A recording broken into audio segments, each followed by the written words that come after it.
Bonjour à toutes et tous. 4 matchs ont déjà été joués pour cette CAN 2023 en Côte d'Ivoire. Avec nous pour en parler, Karoka Mamadi, membre du CONIF, la Coupe nationale des Ivoiriens de France. Alors, Mamadou, je vais m'adresser à vous pour la première question. Vous êtes supporter numéro 1 des éléphants. Ça se voit d'ailleurs sur votre sous-vêtement.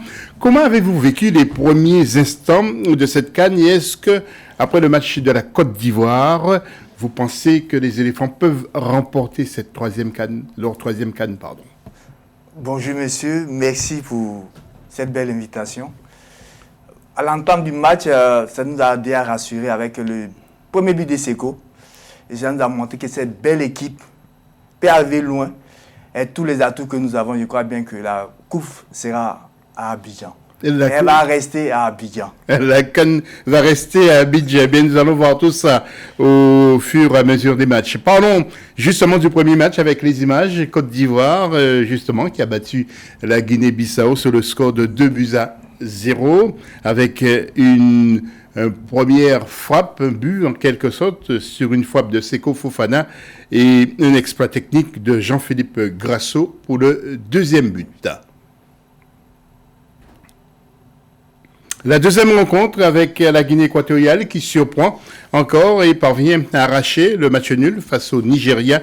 Un but partout avec des buts signés Iban Salvador pour la Guinée équatoriale et Victor Osimhen pour le Nigeria.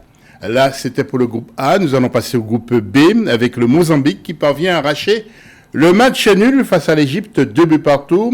Il faut quand même signaler que l'arbitre a sifflé un pénalty imaginaire. Les buts ont été signés Mostafa Mohamed et Mohamed Salah sous pénalty pour l'Égypte.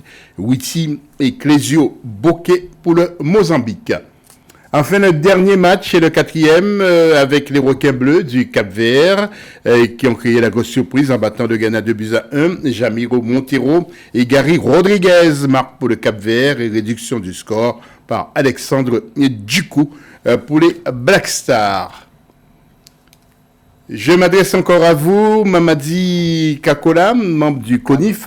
Alors, qu'est-ce qui vous a impressionné dans ce début de la CAN? Vraiment, cette belle cérémonie d'ouverture, cela montre au monde entier que les Africains peuvent faire des grands événements. Et cette ouverture nous a montré que en Côte d'Ivoire, on est capable de faire de très grands événements. Et surtout, on a la capacité de montrer au monde entier que les Africains, avec les moyens qu'ils ont, peuvent faire de grandes choses. La Côte d'Ivoire vous a-t-elle fait forte impression justement avant le prochain match contre le Nigeria? Ce sera le 18 janvier. 18 janvier déjà. Oui, déjà, comme le sélectionneur de la DA dit, M. Gassé, fait des réglages et fait en sorte que la Côte d'Ivoire en face du Nigeria puisse être la meilleure des équipes sur ce jour-là. Parce qu'avec le match contre la Guinée-Bissau, on a eu un peu de flottement et que l'entraîneur lui-même l'a reconnu, il va la régler pour qu'en face du Nigeria, on soit vraiment plus performante. Nous allons voir les groupes avec le A tout d'abord, la Côte d'Ivoire qui est en tête avec 3 points, devant la Guinée équatoriale 1 point, Nigeria 3e ex-aequo et la Guinée-Bissau est dernier avec 0 point. Voilà pour le groupe A. Maintenant, nous passons au groupe B. Le Cap-Vert est en tête avec 3 points, 2e l'Égypte et le Mozambique 1 point et 3e le Ghana avec 0 point. Nous allons voir maintenant le programme de ce lundi 15 janvier. En groupe C tout d'abord avec à 15h, soit 14h GMT, Sénégal contre la Gambie et à 18h Cameroun contre la Guinée. Et puis en groupe D, il y aura à 21h, soit 20h GMT, Algérie contre l'Angola. Alors je m'adresse encore à vous, Kakola Mamadi. Comment voyez-vous justement ces cadors dans la CAN? D'abord, parlons du Cameroun. Comment voyez-vous le Cameroun? Waouh, le Cameroun c'est un grand morceau avec Abouaka déjà et puis je crois bien qu'ils sont déjà très avancés. On attend leur match et voir ce qu'ils réellement pourront présenter dans cette CAN. Et le Sénégal? Le Sénégal qui vient défendre son titre a vraiment beaucoup d'atouts avec Sadio Mané. Mais je crois bien que on va attendre tous les premiers matchs pour voir qui est-ce qui pourra peut-être garder cette coupe-là. Et l'Algérie maintenant? L'Algérie, oui, je crois bien que l'Algérie était un morceau dû à faire attention dans cette compétition. Et à propos du Cameroun, justement, retrouvons le sujet ou ce sujet dans notre rédaction. Les Lions indomptables figurent parmi les favoris de la campagne ivoirienne. Pour le sélectionneur Rigobert Song, il n'est pas question pour l'équipe de se reposer sur ses lauriers. Nous devons aller le plus loin possible, tout simplement. On peut avoir la liberté de penser ce qu'on veut, de nous prendre comme favoris ou pas, mais je pense que nous savons ce que nous voulons. Le Cameroun se rend à la CAN sans deux piliers de l'équipe, les attaquants Maxime Choupo-Moting qui ne figurent pas sur la liste du coach Rigobert Song, ainsi que Brian Bemo blessé.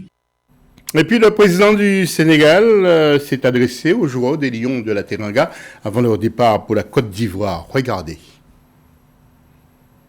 Toute griffe d'or, prêt à se battre jusqu'au bout. Et vous connaissez le mot de passe, ce n'est plus seulement Dembédière, mais c'est aussi Manko Woutiwat Ndamli.